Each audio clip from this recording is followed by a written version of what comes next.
Hello everyone, welcome back on my YouTube channel. Industrial law में आज की slide में जो हम टॉपिक डिस्कस करेंगे वो है डेफिनेशंस ऑफ कंपनसेशन एक्ट 1923। ठीक है, so what are the main definition of this act we will cover in today slide. So let's cover. Already we have cover number of definitions like employers, disablements, ठीक है, and the practice authorise authority, medical practitioner. तो ये सारी definition हम कवर कर चुके हैं। Today first definition is total disablement. ठीक है, पार्शियल डिसेबलमेंट हमने ऑलरेडी कवर कर लिया है। एक बार दोबारा से समझा देता हूँ। पार्शियल डिसेबलमेंट मतलब होता है कि भी ड्यूरिंग द एम्प्लॉयमेंट वर्कर के साथ कोई इंसिडेंट हुआ जिसके बाद वो कुछ टाइम के लिए एम्प्लॉयमेंट नहीं पे प्रोसीड नहीं हो पा रहा है, ठीक है, या फिर अर्निंग नहीं कर पा रहा है। He is not able to perform daily routine functions, जो भी उसके रूटीन फंक्शंस हैं, तो उसको पार्शियल डिसेबलमेंट कहते हैं। Today's definition total disablement. Total disablement means such disablement, whether of the temporary or permanent nature, as incapacities employee for all work which he was capable performing। ठीक है, मतलब जो वो काम पहले कर रहा था, now he is not able to perform that task, okay, at the time of the accident. और जो ये सारी चीज़ें it is the result of accident और any incident which is occurring in the during the employment. ठीक है, during factory में काम करते समय उसके साथ कोई ऐसा इंसिडेंट हुआ, कोई एक्सीडेंट हुआ, जिसकी वजह से now he is not able to perform any task, any functions. ठीक है, तो दैट इज़ टोटल डिसेबलमेंट। वो क्या है? सॉरी, टोटल डिसेबलमेंट है। Now next one is permanent total disablement. ठीक है, यहाँ पे टेम्परेरी टोटल डिसेबलमेंट की बात की थी। Now permanent total disablement shall be deem to be result from every injury specified in the part of first schedule first और from any combination of injuries specified in the part second thereof where the aggregate percentage of the loss of earning capacity as specified in the said part H against those injuries amount to be 100%। ठीक है, और more. Permanent disablement means कि now you are not able to perform any task and operation function of the organisation in future. ठीक है, just loss of employment, totally loss of employment. ठीक है, तो उसको परमानेंट टोटल डिसेबलमेंट कहते हैं। जैसे कि फैक्ट्री में काम करते समय आपका कोई हाथ किसी मशीन में आ गया या उसमें कोई आपने अपना हाथ गंवा दिया, परमानेंटली आपने उसको गंवा दिया। ठीक है, तो उसको परमानेंट टोटल डिसेबलमेंट कहते हैं। टेम्परेरी टोटल डिसेबलमेंट मीन्स कि आप कुछ टाइम के लिए नॉट अब एबल हैं, ठीक है, लेकिन कुछ टाइम के बाद आप रिकवर हो जाएंगे और दोबारा से आप अपने फंक्शंस को परफॉर्म कर सकेंगे। लेकिन परमानेंट टोटल डिसेबलमेंट में now you will be not able to perform that functions, okay, in future. That is permanent total disablement. तो डिसेबलमेंट की डेफिनेशन हमने कवर कर ली है और कई बार एग्जाम में डिसेबलमेंट की डेफिनेशन पूछी जाती है, तो आप इसको नोट डाउन कर लीजिए। ठीक है, now next definition is wages. What is the mean of wages under compensation act 1923? So let's understand. Wages includes any privilege or benefit which is capable of being estimated in money। ठीक है, from the side of employer की side से अगर कोई भी privilege मिल रहा है, benefit मिल रहा है वर्कर को in the form of money other than travelling allowances, या फिर कोई ट्रैवलिंग अलाउंस है, और द वैल्यू जो कि यानी कि privilege benefit other than travelling allowance, इनसे अलग, और any value of any travelling concession or contribution paid by the employ toward any pension or provident fund. ठीक है, दैट इज़ वेजेस। वेजेस में हम क्या बात कर रहे हैं? वेजेस में हम बात कर रहे हैं कि अगर वही एम्प्लॉयर की साइड से वर्कर को कोई भी प्रिविलेज और बेनिफिट मिल रहा है in the form of money और which is capable of being estimated in money, ठीक है, लेकिन अदर देन ट्रैवलिंग अलाउंस, ये इंक्लूड यहाँ पे नहीं किया गया, पीएफ को इंक्लूड नहीं किया गया है, प्रोविडेंट फंड कंट्रीब्यूशन। ठीक है, so that is wages under compensation act 1923। now next topic is we are moving on, that is method of calculating। किस तरीके से मेथड कैलकुलेट किया जाता है wages को।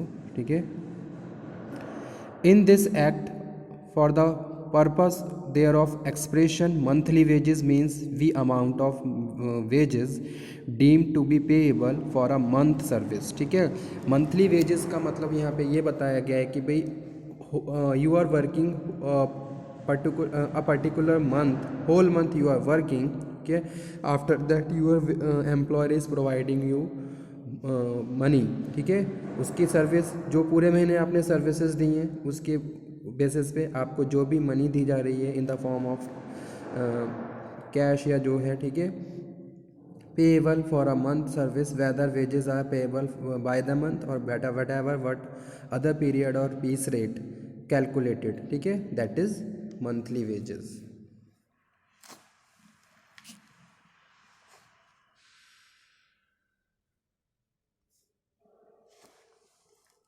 नेक्स्ट वन है where the employee has during a continuous period of not less than 12 month immediately proceeding the accident been the service of the employer who is liable to pay compensation. The monthly wages of the employee shall be 1/12 of the total wages which have been fallen due to the payment to him by the employer in the last 12 month that period. ठीक है, तो यहाँ पे हम बात कर रहे हैं कि भाई अगर where the employee has during a continuous period of not less than 12 month, ठीक है, 12 साल से कम का काम नहीं है, कंटिन्यूसली उसने काम किया है 1 साल तक, ठीक है, तो immediately proceeding the accident been the service of the employer who is liable to pay compensation. तो उसके बाद अगर उसके साथ कोई इस तरीके की कंडीशन आती है, उसके साथ कोई इंसिडेंट हो गया, in that case he and she is liable to pay and receive the amount of compensation. Okay, employee shall be 1/12 of the total wages which have been fallen due to the payment. तो ये एक method होते हैं calculation के wages के कि भी किस तरीके से कंपनसेशन दिया जाता है, ठीक है. तो यहाँ पे बात कर रहे हैं कि भाई इस तरीके की कोई प्रैक्टिस आती है तो उसका जो वेज है, मंथली वेज है, उसको कैलकुलेट करके उसका 1/12 पार्ट कैलकुलेट करके एज अ कंपनसेशन अमाउंट उसको दिया जाता है, ठीक है. इसके मेथड हम आगे समझेंगे और भी इसके कई मेथड्स हैं पेमेंट ऑफ कंपनसेशन या method of compensation. Okay, in case including case in which is in other cases including cases in which it is not possible for one to necessary information to calculate the monthly wages under the clause B, the monthly wages shall be 30 times of the total wages earned in the respect of last continuous period of service immediately preceding the accident from the employer who is liable to pay compensation divided by the number of days comprising such period. ठीक है, तो यहाँ पे मैं बात कर रहा हूँ कि भाई जितने भी मंथली वेजेस का जो कैलकुलेशन है वो उसकी earning number days of earnings के हिसाब से भी किया जाता है कि भाई उसने कितने डे काम किया. तो एक प्रिस्क्राइब पीरियड कंप्लीट करने के बाद now he worker is eligible to receive the amount of compensation. ठीक है, और यहाँ पे जो सेकंड पॉइंट लिखा हुआ है ध्यान दीजिए, the monthly wages shall be 30 times that total wages earn in the respect of last continuous period. जो लास्ट कंटिन्यूस पीरियड था जिसमें वो अर्न कर रहा था, on the basis of that calculation is done by the employer and give the amount to the employee. ठीक है, who is liable to pay compensation divided by the number of day comprising such period. Amount of compensation.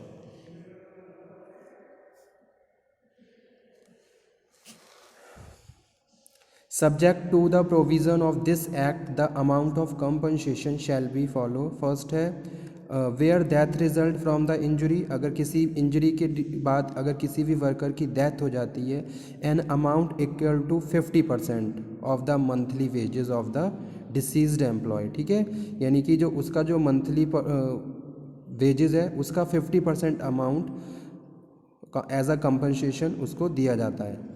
Multiply by the relevant factor amount of 1,20,000 rupees which ever is मोर, और इससे ज़्यादा भी हो सकता है. ठीक है, तो यहाँ पे ये बताया गया है कि भाई अगर कोई ऐसा मैटर है जहाँ वर्कर की डेथ हो गई तो उस डेथ के केस में किस तरीके से कंपनसेट किया जाता है.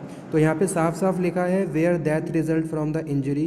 ठीक है, इंजरी के बाद उसकी डेथ हो जाती है, सो एन अमाउंट इक्वल टू 50%, ठीक है, 50% अमाउंट उसके मंथली वेजेस का, ठीक है, जो भी वो लास्ट मंथ में जो वेज रिसीव कर रहा था उसका 50% अमाउंट कैलकुलेट करके उसको दिया जाता है, ठीक है, और जो 1,20,000 से अबव भी हो सकता है।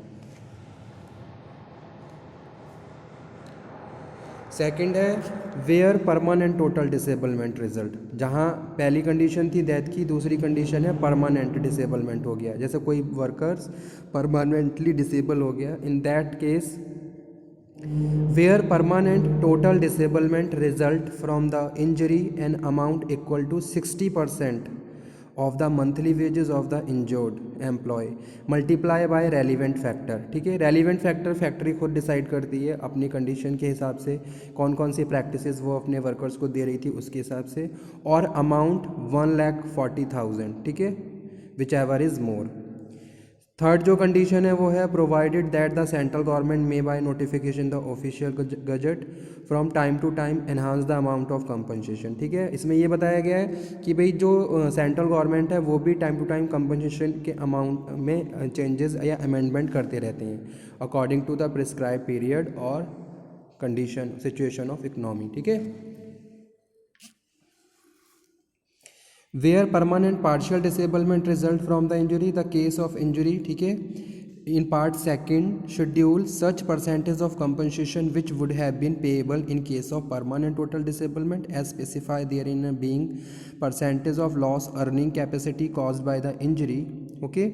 In the case of injury not specified in schedule first, such percentage of compensation payable in case of permanent total disablement as proportionate the loss of earning capacity as assessed by the qualified medical practitioner permanently caused by the injury, ठीक है। तो यहाँ जो fourth condition है that is permanent partial disablement. So partial disablement as a result of any injury in case injury specify जो भी की गई है पार्ट सेकंड में, ठीक है।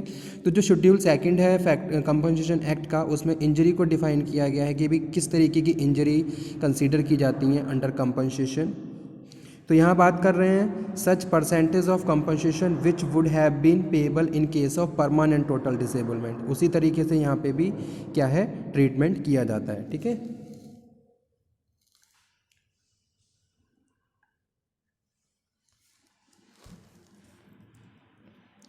So okay student, thank you very much for today's today session. Next lecture में फिर से हम डिस्कस करेंगे नेक्स्ट टॉपिक को। Thank you very much, thanks a lot.